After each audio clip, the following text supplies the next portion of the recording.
Following the Apostles' vision explores the New Testament letters to discover key principles used by the Apostles in multiplying disciples and planting churches to cultivate God's kingdom movement. Even for Paul, the message was simple. Jesus died, but is alive.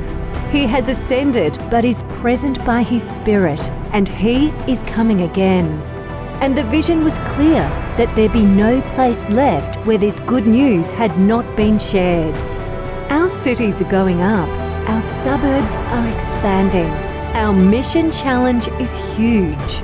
But the simple, reproducible methods that Jesus lived and taught relate to all cultures and all circumstances. His vision and methods shaped the mission of the early church and are practical and effective today.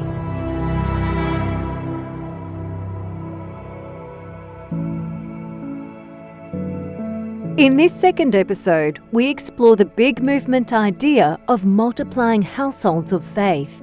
All New Testament churches were planted in relational streams, into the oikos or homes of the early believers. As disciples multiplied, these missional communities or households of faith multiplied.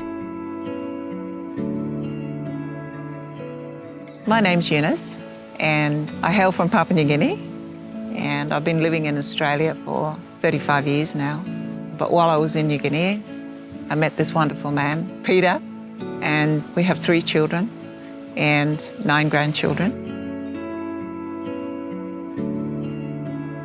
Cairns, it's still small enough to still have that country town type environment.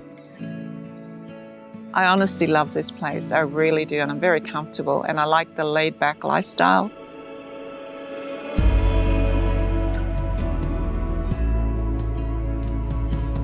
I was very active in the church, and I realised after 3 years that I needed more to life than what I was going through.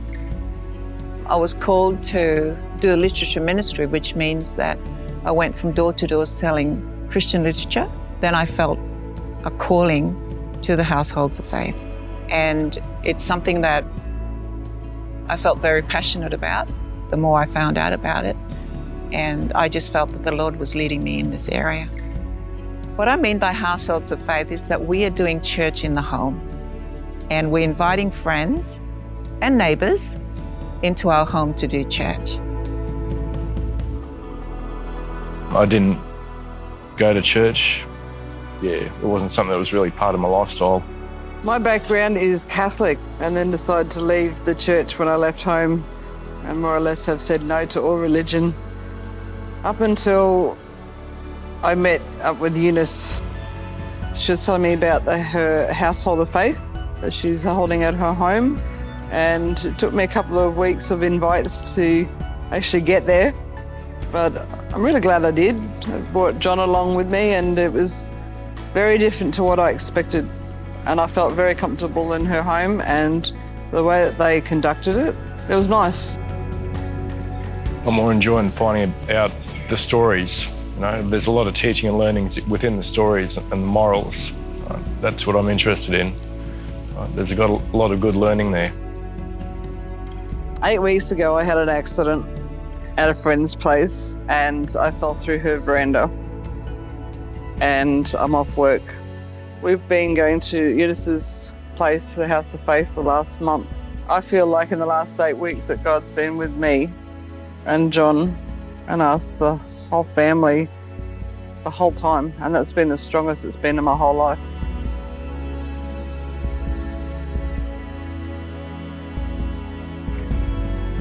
I started looking for God a few years ago. I was searching everywhere for the right church, and then I reached out to Eunice, and then she invited me to the home group church. The first time I'd been to church in over 20 years was coming to Eunice's home. Yeah, it's been amazing.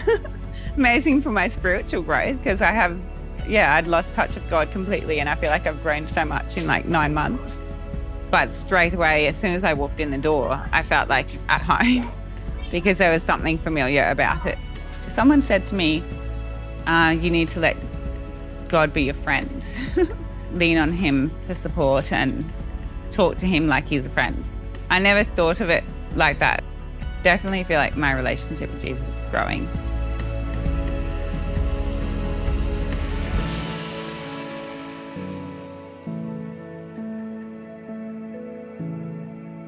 I was introduced to the Households of Faith concept initially through discussion paper that was sent to our church board. And as soon as I saw this, I was so excited.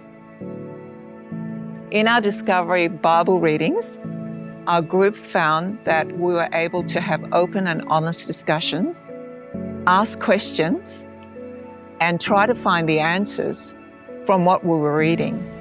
And you didn't have to have a Bible knowledge or spend so many years in the church in order to participate in a discussion.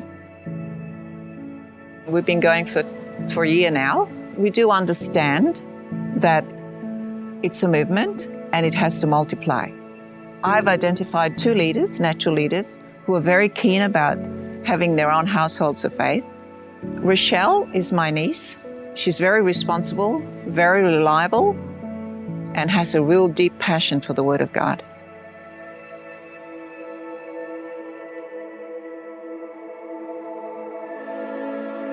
Households of Faith to me at first was a really awesome idea when I first heard about it. I was living on Thursday Island at the time, and that was when COVID hit. And so every time I would come to Cairns, I always would attend the Cairns church. And then when Auntie Eunice had rung me, I was really keen on the idea. I like the concept on the idea of the Households of Faith because it takes you away from the traditional surrounding, I guess, that comes with the church. And that's what I really wanted. I wanted to have connection with people. Yeah, getting deep into the Word. But I also wanted to be able to make friends and really feel like I was part of a family. I'm really looking forward to the next chapter that God's preparing the way for. When I got here, it really hit home that I'm going to be opening my home to a lot of people. I need to just let go of my own ideas of what I think things should be and just allow God to lead every step of the way.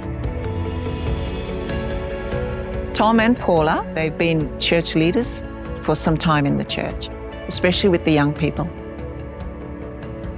When we first heard about what Eunice is doing at home, she invited us over. From that very moment, that very first time that we walked in there, we felt really good. It's a good atmosphere. And we've been there ever since. In the home church, we get to share our downs, our struggles. It's just down-to-earth relationship, man. It's just so simple. It's a nice feeling, you know? And what we're experiencing with this little group, we've got to share it with others in our own community, in our own neighborhood.